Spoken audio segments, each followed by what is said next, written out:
guys, eto guys, kung naalala nyo yung in-upload ko no nakaraang buwan, yung aking mandarin orange na nag-harvest ako habang binibideo ko. Ngayon naman guys, ay nag-harvest ako ulit ng 5 peraso. Ayan. Gagawa tayo ng orange juice. Second na pagbubungan niya na to guys, nung unang siyang nagbunga, 2 peraso lang. Ngayon may nagsuggest nga sa akin na putulan ko yung mga sanga. Kaya ngayon pag nag-harvest ako guys, sinahabaan ko yung pagkat para napuputol yung sanga.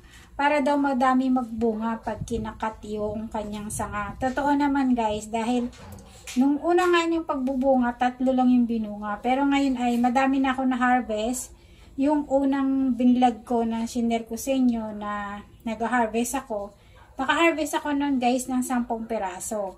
Ngayon naman guys ay kumuha lang ako ng 5 peraso para gawin nating juice. Marami pa dong natitira sa puno guys, papakita ko din sa inyo. Ang ganda ng laman nito guys. Ito yung klase ng mandarin orange na hindi nag-orange yung balat, green pa lang. Pero ang ganda ng loob nito guys, look. Yan. At makatas. Yan, gawa tayo ng orange juice. So guys, tignan nyo ang katas niya. Kalahating pisngi pa lang yan. So,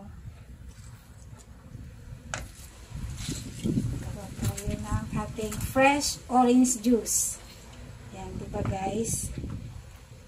Yan ang kagandahan pag may tanim. Pwede tayo maggawa ng ating fresh na orange juice galing sa ating pinaghirapang tanim na nag-aantay tayo ng ilang taon or ilang buwan para makapag-harvest. Imagine guys, 1 perasong mandarin orange lang, halos makalahati na yung baso ng aking napiga. Ganun siya kakatas. Yan. Tara guys, ipapakita ko sa inyo yung iba pang natitirang bunga doon sa kanyang puno. Ayan guys, so may mga bunga pa siya. Yan. Then, dun sa kabila. Yan. Meron pa mga bunga. Yan, ang dami pa guys. So. Diba guys, napakaganda na magtatanim tayo. And then, ayun, nag-iisa dun nakatago. After a year, a month ng pag-aantay natin, ay mag-harvest tayo ng fresh na prutas or gulay para sa ating family. Ayan yung puno na yan guys. Pangalawang pagbunga niya, ang dami niyang ibinunga. Yan. Yan yung puno niya.